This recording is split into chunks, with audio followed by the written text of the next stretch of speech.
Oxirgi payt Minecraftda portlaydigan narsalar kattaroq vnimaniyani o'z ichiga olyapti. Bilishingiz mumkin. Demak,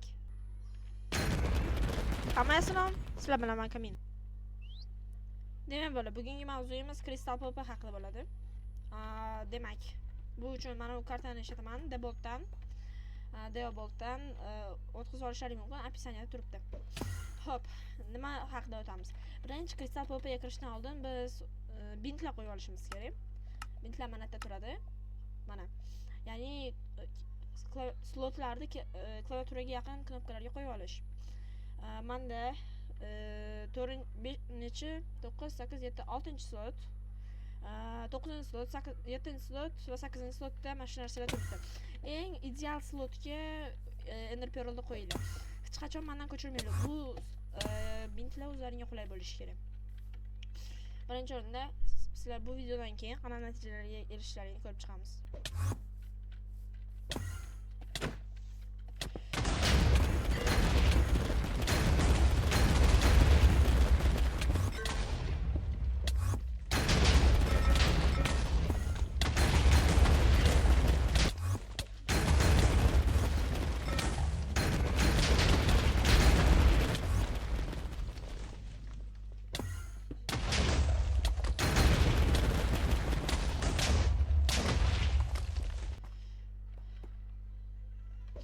Xo'p, demak, birinchi o'rganadigan narsamiz bu hit kristal. Birinchi o'rinda Crystal Pop o'zidan nimalar tashkil topishini ko'rib chiqamiz. Xo'p, Crystal Pop bizda mana shu elementlar tashkil topadi. Kristalni o'zi, obsidian uni aniq qilish uchun yakr va svetokamin. Yakr bilan svetokamin birlashsa shunday bo'ladi. Bu yakr va bu svetokamin. Xo'p, birinchi ko'rib o'tadigan narsamiz bu hit kristal. Hit kristal nima? Dushmanni urib, yo'q.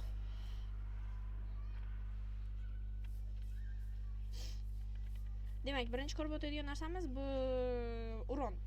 Crystal Pop'da shunaqa narsaki, uron oyoqqa qattiqroq bo'ladi. Uron oyoqqa qattiqroq bo'ladi. Ya'ni, siz undan bir blok pastda yoki shuncha blok pastda turasizda, oddiy buni portlaysiz, ikkita doim. Yana bunaqa qilaylik.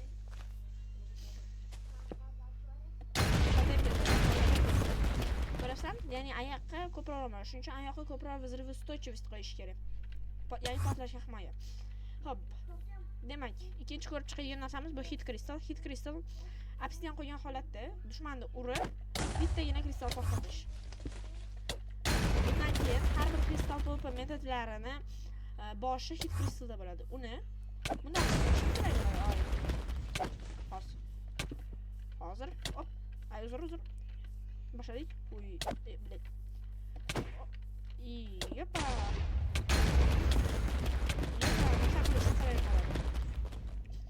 Hop, keyingisi bu, ya'ni bu sal-pal osonroq bo'lishi uchun-da.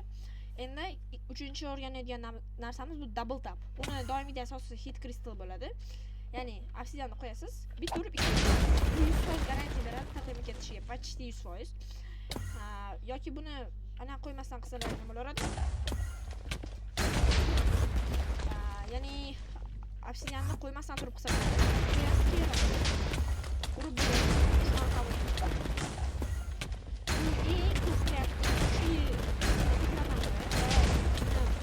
eng yaxshi mashina xullas. Ko'p ishlatiladi. Buni bilmasangiz sizga yag'i qiyin bo'ladi. Xo'p, o'tayotganimiz endi butterfly. Butterfly men eng qiynaladigan turlarim. Ozgina bilaman. Ya'ni butterfly kapalak nomidan kelib chiqqan, ya'ni osmonda yurishingiz kerak. Yo'q. Hozir noqson bo'ladi. Ozgina, ko'rasizmi? Ozgina. Xo'p, keyingisi bu endi biz yakrlarga o'tamiz.